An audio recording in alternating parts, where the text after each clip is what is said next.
Hello दोस्तों, welcome to H lab. आज है 3 सितंबर 2023। 3 सितंबर 2023 से जो भी इंपॉर्टेंट क्वेश्चन बनेंगे उनको इस वीडियो में डिस्कस करते हैं। बिना देरी के वीडियो को शुरू करते हैं। अगर वीडियो आपको अच्छा लगे तो लाइक कीजिएगा, शेयर कीजिएगा और सब्सक्राइब कीजिएगा। तो आज का पहला क्वेश्चन है, किसने लॉन्च किया adopt a heritage 2.0 programme, Indian heritage app और ई परमिशन पोर्टल। तो किसने किया दोस्तों? ASI ने किया। किसने किया दोस्तों?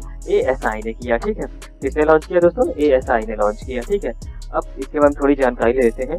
भारत की समृद्ध सांस्कृतिक विरासत और इसकी अमूल्य सांस्कृतिक विरासत के संरक्षण और संवर्धन को सुनिश्चित करने के लिए ASI ने भारतीय पुरातत्व सर्वेक्षण की बात करते हैं 4 सितंबर 2023 को समवेत ऑडिटोरियम IGNCA नई दिल्ली में जो है एडॉप्ट ए हेरिटेज 2.0 प्रोग्राम शुरू करने के लिए तैयार है। ठीक है, और कब करेगा दोस्तों? कब करेगा? 4 सितंबर करेगा। कब करेगा दोस्तों? 4 सितंबर करेगा, यानी कि अगले दिन करेगा। ठीक है, इतना आप इसके बारे में याद रखिएगा। बात करते हैं दोस्तों नेक्स्ट क्वेश्चन की। तो नेक्स्ट क्वेश्चन है दोस्तों, यूपीआई ने भारत में कितने बिलियन मासिक लेन देन का ऐतिहासिक रिकॉर्ड बनाया है? तो कितने मिलियन बनाया है दोस्तों? 10 मिलियन। कितने मिलियन बनाया है दोस्तों? 10 मिलियन बनाया। ठीक है, अब 10 मिलियन बनाया है तो इसके बारे में थोड़ी जानकारी ले लेते हैं। ठीक है दोस्तों, अब बात करते हैं ये जो यूनिफाइड पेमेंट इंटरफोर्स यूपीआई ने ट्रांजैक्शन के मामले में अगस्त में जबरदस्त रिकॉर्ड बनाया है। National payment corporation of NPCI ने कहा कि यूपीआई के जो जरिए है पहली बार अगस्त में लेन देन का आंकड़ा कितना पहुंच गया? 10 अरब के पार पहुंच गया है। यूपीआई ने सभी जो रिटेल पेमेंट है उनके सभी सिस्टम के लिए एक प्रमुख संगठन NPCL द्वारा विकसित एक रियल टाइम पेमेंट सिस्टम है। NPCL के आंकड़े के अनुसार यूपीआई के जरिए मंथली ट्रांजैक्शन का आंकड़ा 10 अरब को पार कर गया है और रिपोर्ट के अनुसार 30 अगस्त तक यूपीआई की मंथली ट्रांजैक्शन का जो आंकड़ा 10.24 अरब तक पहुंच गया था। ठीक है, इतना आप इसके बारे में याद रखिएगा दोस्तों। बात करते हैं दोस्तों नेक्स्ट क्वेश्चन की। तो नेक्स्ट क्वेश्चन है दोस्तों, राष्ट्रीय केमिकल्स एंड फर्टिलाइजर्स को कौन सा स्टेट मिला? तो कौन सा स्टेट मिला दोस्तों? नवरत्न स्टेट मिला। कौन सा स्टेट मिला? नवरत्न स्टेट मिला है। ठीक है, तो आप इसके बारे में इतना याद रखिएगा। बात करते हैं दोस्तों, अब नवरत्न क्या ऐसी बात कर लेते हैं। सार्वजनिक उद्यम विभाग यानी जो DPE ने कहा कि जो राष्ट्रीय केमिकल एंड फर्टिलाइजेशन RCF ने नवरत्न स्टेट दिया है और नवरत्न सार्वजनिक क्षेत्र की कंपनियों में से एक समूह का गठन करते हैं। इसमें केंद्र सरकार के अनुमोदन की आवश्यकता के बिना जो केंद्र सरकार है उनके जो अनुमोदन की आवश्यकता के बिना 1,000 करोड़ यानी कितना 1,000 करोड़ रुपए का निवेश करने की वित्तीय स्वतंत्रता है। ठीक है, इससे पहले कंपनी के सार्वजनिक उद्यम विभाग में कौन सा मिनी रत्न स्टेट मिला था? कौन सा मिला था? मिनी रत्न मिल रहा था और इसको कौन सा मिल गया है? स्टेट मंत्र मिल। ठीक है, नवरत्न स्टेट मिल गया है। ठीक है, तो आप इतना इसके बारे में याद रखिएगा। ठीक है, बात करते हैं दोस्तों नेक्स्ट क्वेश्चन की।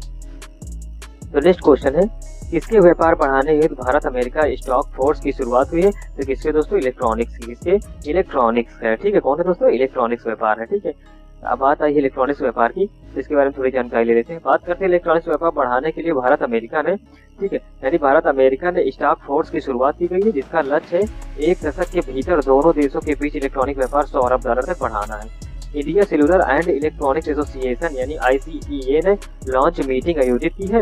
ठीक है, जिसमें दूरसंचार विभाग, DOT, अमेरिका दूतावास, प्रमुख अमेरिकी और प्रमुख कंपनियां, निवेशक, बैंकिंग जो बिरादरी के वाशिंगटन DC में स्थित सूचना प्रौद्योगिकी उद्योग यानी ITI परिषद के वरिष्ठ अधिकारियों ने इसमें भाग लिया था। ठीक है, तो आप इसके बारे में इतना याद रखिएगा। ठीक है, बात करते हैं दोस्तों नेक्स्ट क्वेश्चन की।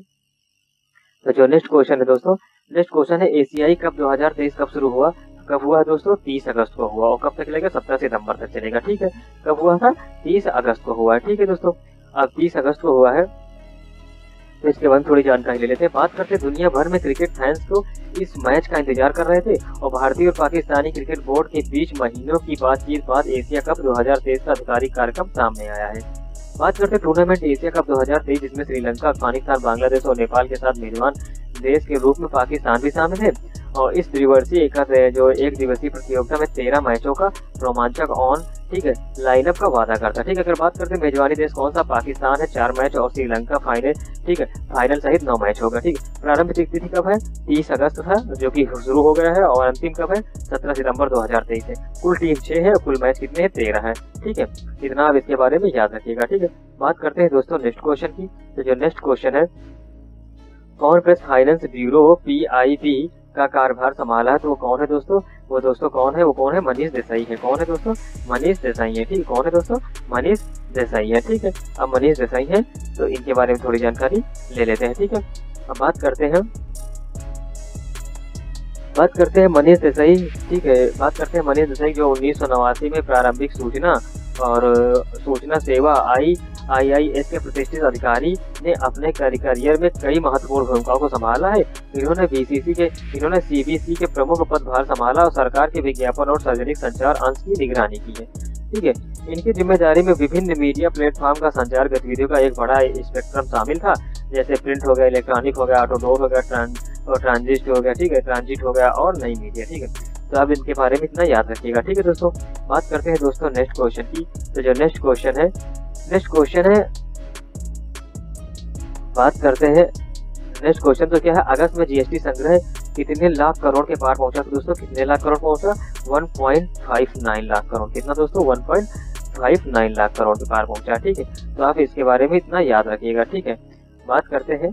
ठीक है, अब इतना पहुंचा तो इसके बारे में थोड़ी जानकारी ले लेते हैं। ठीक है, अब बात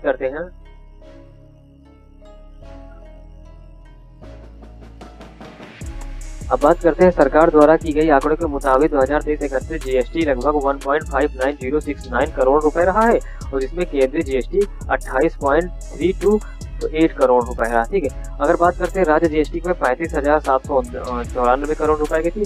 एकीकृत GST की बात करें तो 83,251 करोड़ रुपए।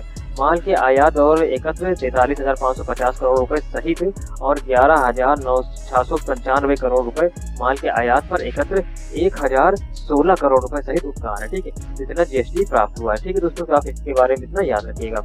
बात करते हैं दोस्तों नेक्स्ट क्वेश्चन की। तो नेक्स्ट क्वेश्चन है जो मूडीज ने भारत की वृद्धि दर का अनुमान कितना लगाया? तो कितना लगाया दोस्तों?